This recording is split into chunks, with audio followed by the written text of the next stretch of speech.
Bismillahirrahmanirrahim. Assalamualaikum warahmatullahi wabarakatuh. Salam Om Swastiastu, Namo Buddhaya, salam kebajikan, dan salam sejahtera bagi kita semua. Baik, perkenalkan, kami dari kelompok 9 akan membahas mengenai studi case chapter 7, yaitu Hercules Ladders, Centralized System with Distributed Terminal.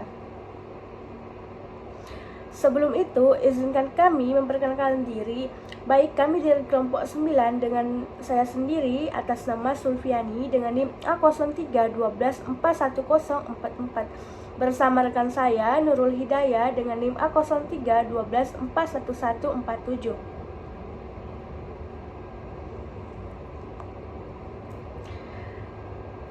Nah, selanjutnya adapun pokok pembahasan kami yaitu yang pertama data flow diagram atau DVD pada perusahaan tersebut.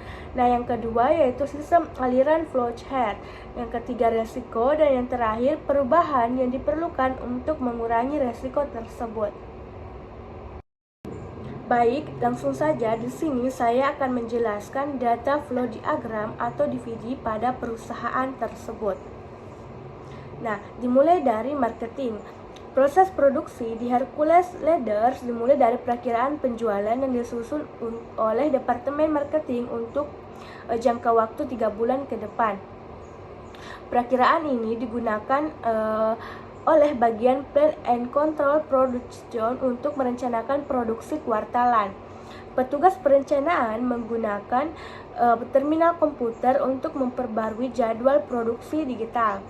Nah, jadwal ini mencakup jenis dan jumlah batch produk yang akan diproduksi. Dengan bantuan sistem yang terkomputerisasi, data dari Bill of Materials atau BOM dan Routing Head Files digunakan untuk secara otomatis membuat work order, move ticket, dan material requisition atau permintaan bahan baku. Nah, selanjutnya, dokumen digital tersebut dikirim ke terminal supervisor work counter.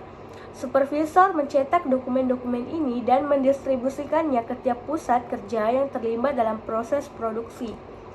Nah, karyawan di pusat kerja membawa 2 salinan material requisition ke bagian store keeping untuk ditukar dengan bahan baku seperti aluminium dan pipa baja.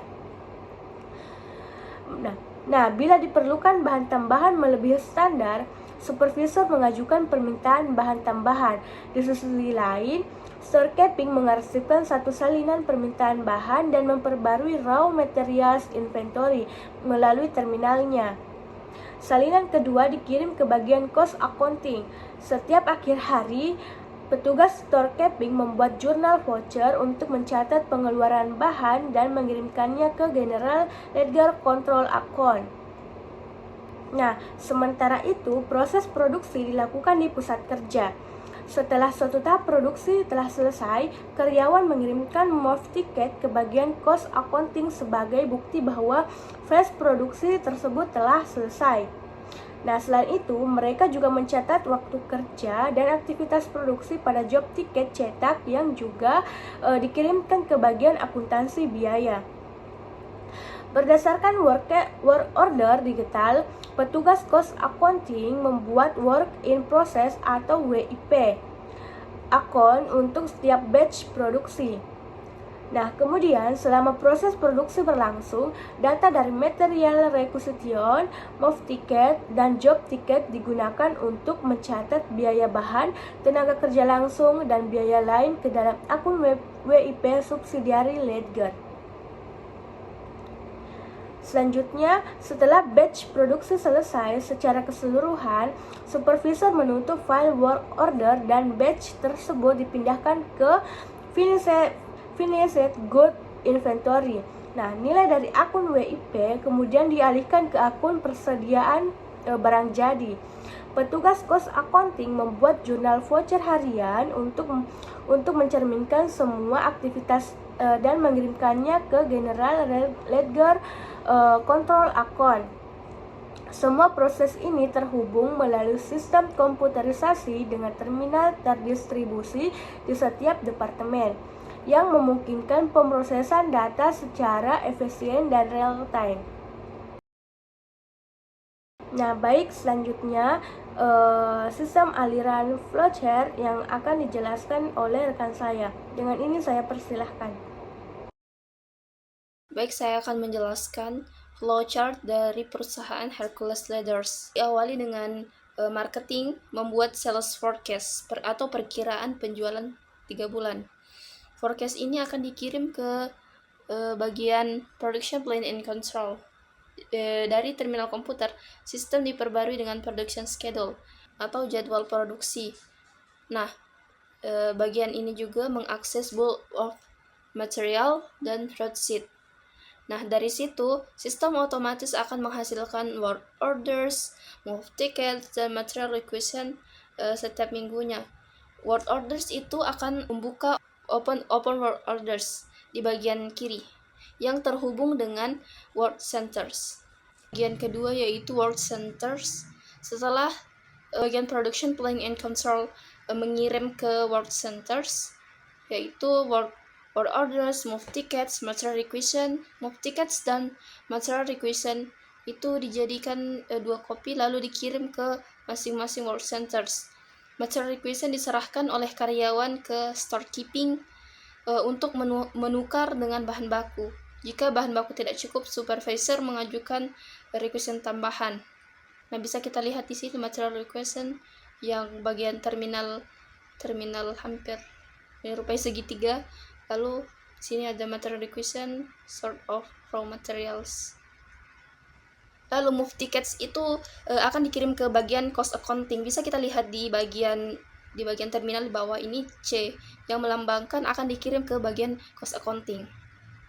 Untuk bagian ini untuk mencatat progres. Karyawan mengisi job time tickets atau waktu kerja yang juga dikirim ke bagian cost accounting. Bisa kita lihat bergandengan di sini, berarti dikirim bersama.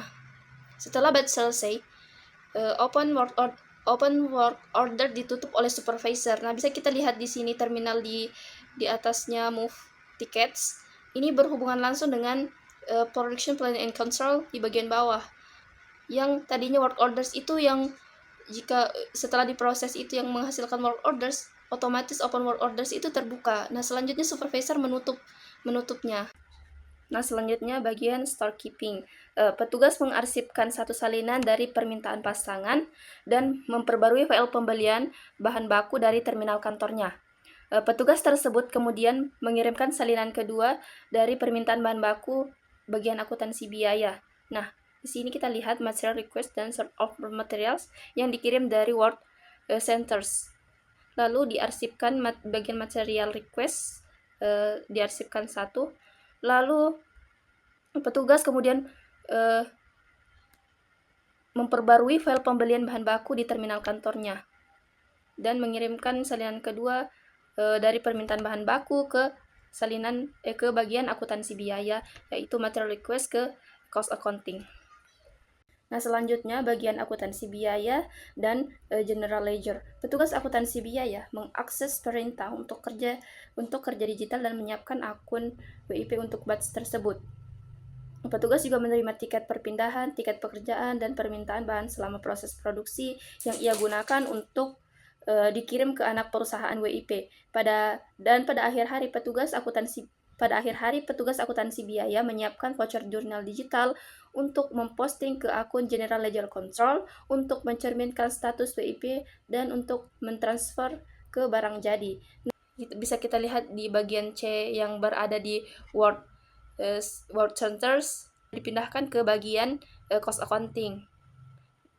Nah, ketiga salinan tersebut akan dimasukkan ke akun WIP batch tersebut. Menyiapkan prepare WIP. Dan material request dari storekeeping juga dimasukkan. Prepare WIP-nya itu di bagian bawah ada penanda yang menunjukkan yang ia gunakan untuk dikirim ke anak perusahaan WIP. Nah, setelah di-prepare lalu dibuatkan jurnal itu yang dikirim ke jurnal voucher itu dikirim ke bagian general ledger, di-post ke JL Control. Nah, setelah di-post itu untuk mencerminkan WIP akan ditransfer menjadi barang jadi. Baik, selanjutnya di sini saya akan menjelaskan resiko apa saja yang dapat terjadi pada sistem tersebut, atau resiko-resiko apa saja yang dapat terjadi pada sistem tersebut. Nah, yang pertama itu ada resiko kehilangan atau kerusakan pada dokumen. Nah, dalam sistem yang masih mengandalkan fisik atau cetak, resiko kehilangan atau kerusakan dokumen tersebut menjadi sangat besar. Kenapa? Karena dokumen-dokumen penting seperti perintah kerja, tiket perpindahan barang antar bagian, serta permintaan bahan baku biasanya diedarkan dari suatu bagian ke bagian lainnya. Nah, seperti dari bagian produksi ke bagian gudang. Nah, jika dokumen tersebut hilang, rusak karena faktor fisik, misalnya basah, robek, ataupun terbakar, atau bahkan tidak sampai ke tangan yang seharusnya menerima, maka keseluruhan proses produksi bisa menjadi terganggu. Nah, misalnya itu jika tiket permintaan bahan tidak sampai ke bagian gudang, maka bahan tidak akan dikeluarkan, sehingga menyebabkan keterlambatan dalam produksi. Nah, demikian pula jika perintah kerja hilang, bagian produksi tidak tahu pekerjaan apa yang harus dilakukan. Selain itu, kerusakan pada dokumen juga membuat pelacakan biaya menjadi tidak akurat karena bukti pendukung tidak tersedia. Nah, dalam jangka panjang, ini akan menyulitkan audit internal maupun eksternal karena tidak ada dokumentasi yang bisa ditelusuri. Nah, adapun dampak yang bisa terjadi pada resiko ini yaitu yang pertama, produksi terhambat atau terhenti total. Nah, yang kedua yaitu kesalahan pencatatan biaya dan persediaan. Yang terakhir, audit tidak bisa dilakukan secara menyeluruh karena data tersebut tidak lengkap. Nah, yang kedua yaitu ada resiko kesalahan input data atau human error. Nah, sistem manual yang bergantung pada input manusia sangat rentan terhadap kesalahan, baik disengaja maupun tidak disengaja. Nah, dalam kasus ini, entry data dilakukan oleh petugas biaya atau gudang ke dalam voucher jurnal, laporan material atau tiket kerja. Nah, kesalahan input bisa berupa pengetikan angka yang salah, entry data ganda, data tidak lengkap, atau bahkan salah memilih kode barang.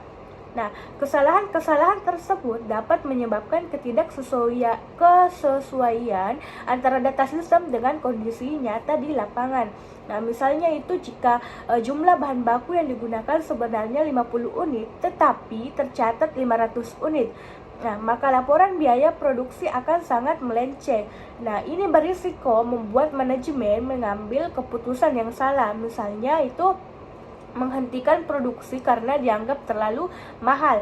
Nah, padahal kesalahannya ada pada input data. Nah, adapun dampak yang bisa terjadi pada resiko ini yaitu yang pertama, data tidak mencerminkan kenyataan atau tidak akurat. Nah, yang kedua itu laporan keuangan dan laporan biaya produksi menjadi salah.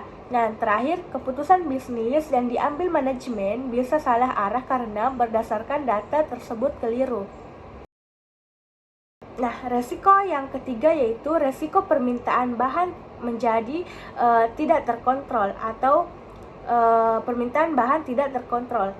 Nah, permintaan bahan tambahan oleh supervisor produksi yang tidak disertai prosedur validasi atau otorisasi dapat memicu pemborosan dan inefisiensi. Nah, dalam sistem yang tidak memiliki kontrol terhadap permintaan bahan, supervisor bisa secara bebas meminta bahan kapanpun dan sebanyak pun, tanpa perlu alasan atau verifikasi dari pihak lain. Ini rawan disalahgunakan, baik secara tidak disengaja karena salah hitung kebutuhan, maupun secara sengaja, misalnya untuk diselewengkan. Nah, ketika ada mekanisme untuk mencocokkan permintaan bahan dengan perencanaan produksi dan hasil produksi nyata, maka bisa terjadi ketidaksesuaian besar dalam data. Nah, stok bahan menjadi sulit dilacak hingga terjadi pemborosan dan ada celah terjadinya kecurangan atau fraud. Nah, dampak utama yang bisa terjadi dalam resiko ini yaitu yang pertama ada biaya produksi membengkak karena permintaan bahan berlebih. Nah, yang kedua yaitu stok tidak tercatat secara akurat atau menyulitkan pengendalian persediaan. Nah, yang terakhir itu ada potensi kecurangan karena lemahnya sistem kontrol internal. Nah, resiko yang terakhir yaitu ada resiko kelemahan pengendalian terhadap penutupan batch produksi. Nah, penutupan batch produksi yang dilakukan secara manual oleh supervisor tanpa validasi atau sistem kontrol menciptakan celah besar dalam pencatatan produksi. Nah, tanpa sistem yang memastikan semua tahapan produksi telah selesai dan seluruh dokumen pendukung telah diterima, maka penutupan batch bisa dilakukan terlalu cepat atau bahkan salah.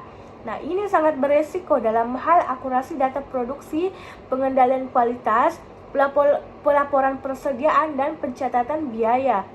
Misalnya itu jika batch ditutup padahal ada proses finishing yang belum dilakukan, maka produk yang belum selesai bisa tercatat sebagai selesai.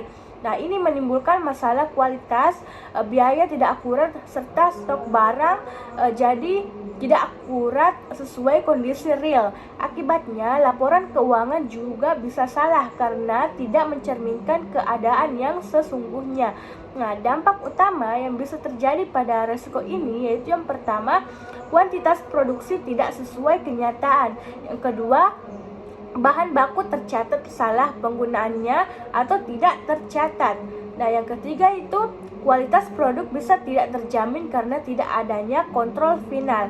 Nah, yang keempat atau yang terakhir yaitu potensi manipulasi data atau kehilangan informasi penting. Perubahan yang diperlukan untuk mengurangi resiko. Yang pertama, permintaan bahan tambahan tidak terkontrol. Perubahan yang diperlukan yaitu yang pertama, terapkan formulir permintaan bahan tambahan digital dengan sistem otorisasi berjenjang, misalnya oleh kepala produksi dan manajer gudang. Yang kedua, setiap permintaan harus memiliki nomor referensi unik dan terekam di sistem secara real time. Yang kedua, dokumen fisik rentan hilang atau rusak. Perubahan yang diperlukan yaitu yang pertama, digitalisasi dokumen produksi seperti tiket perpindahan dan kartu waktu kerja melalui sistem ERP atau aplikasi mobile. Yang kedua, gunakan tanda tangan elektronik atau ID login untuk otorisasi menggantikan tanda tangan manual. Yang ketiga, simpan seluruh dokumen digital secara otomatis dalam database terpusat dengan backup terjadwal. Yang ketiga, penutupan batch produksi tidak divalidasi otomatis. Nah, perubahan yang diperlukan yaitu pertama, digitalisasi dokumen produksi seperti tiket perpindahan dan kartu waktu kerja melalui sistem ERP atau aplikasi mobile. Yang kedua, gunakan tanda tangan elektronik atau ID login untuk otorisasi, menggantikan tanda tangan manual. Yang ketiga, simpan seluruh dokumen digital secara otomatis dalam database terpusat dan backup terjadwal. Nah, baik, jadi itulah tadi penjelasan dari kelompok kami mengenai studi case chapter 7 tentang Hercules Ladder Centralized System with Distributed Terminal. Lebih dan kurangnya mohon dimaafkan. Wabillahi taufiq wal hidayah. Wassalamualaikum warahmatullahi wabarakatuh.